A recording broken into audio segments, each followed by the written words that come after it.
The Cronulla Sharks, the boys that roamed the waters of the south of Sydney, finished second last year. Can they continue the trajectory?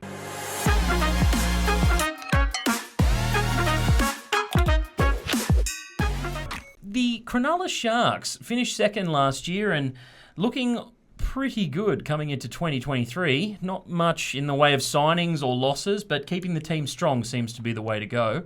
What do you think, Biz? Yeah, you're right. I think they'll be a good team again this year. Second was a bit of a surprise for everyone last year. I don't think anyone had them in the top four, let alone the top two. Signings-wise, added a young Oregon from Parramatta. As a Parramatta fan, I've been following him for the last few years. He came on with a lot of raps on him. Hasn't really panned out as everyone expected him to over the last couple of years, but I think there's a lot of potential in the forward pack. And then a couple of losses to talk about as well. I don't think they're very material losses. So you've lost Tolman, who's been a workhorse and a great servant to the game over the last 10 or so years. Obviously, club stalwart. Everyone loves Andrew Fafita, losing him. But he didn't play that much last year, like 10, 20 minutes off the bench. I thought he actually played pretty well. And then I think, the last loss also of... Actually, they're the two main losses. I don't think they've lost anyone else. Yeah, you probably could make a case if they lose Lachlan Miller to the Knights, exactly, which is still in a bit of contention there at the time of recording. But I do agree with you. More of a cult hero loss wasn't Andrew Fafita. He was just that big, burly front rower. He could almost make a play from anywhere in his heyday. Absolutely. I reckon for the couple of years around 2015, 2016, probably the best front rower in the game.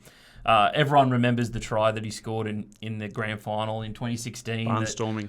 Got him over the line. I think the other thing you could say about the Sharks is, yes, they finished second last year, but had a pretty easy draw, I think most would say. They played every bottom 8 team twice. But, my big thing with the Sharks is their squad depth is amazing. I think the Newtown Jets, which is their feeder club last year, they finished as minor premiers as well. And we saw through periods last year they had a bunch of guys from that team come on and play pretty well. The Lockie Millers of the world, the Cade Dykes came in and played pretty well. Kale Iro, I thought, was also pretty good.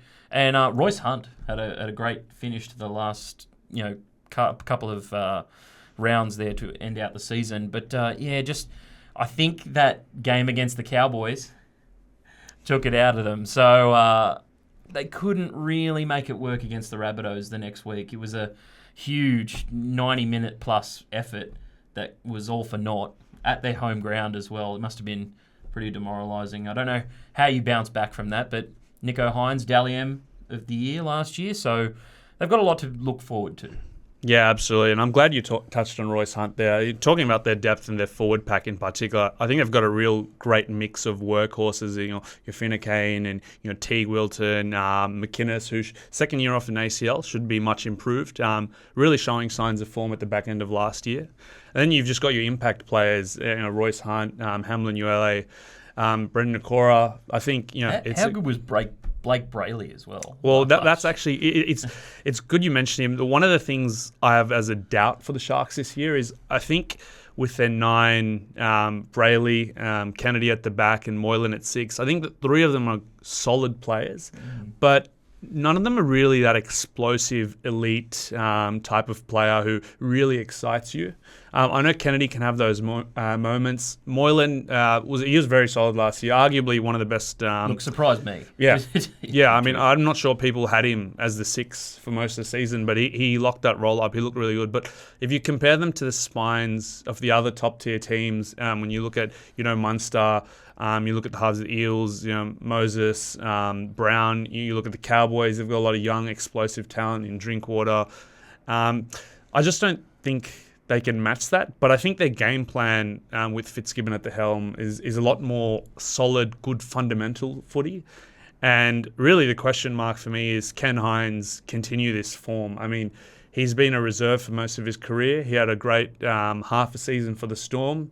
The Sharks took a chance on him as their number 7, and he lit the comp up last year. I mean, the top 2 or 3 half last year. And as you mentioned, right up there as one of the best in the game. Can he keep that up? I think second is probably a bit optimistic, I think. I've got them in that top 4, maybe 5 area.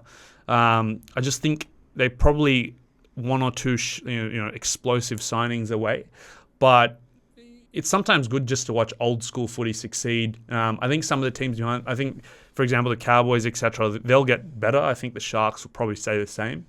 So they might lose a couple of spots there. But, I mean, where do you see them finishing this year? Look, I think you've just got explosive edges as well. Like Ramian and Mulatalo and Sione Katoa and Talakai were just so brilliant for them last year. It's about whether they can replicate that form.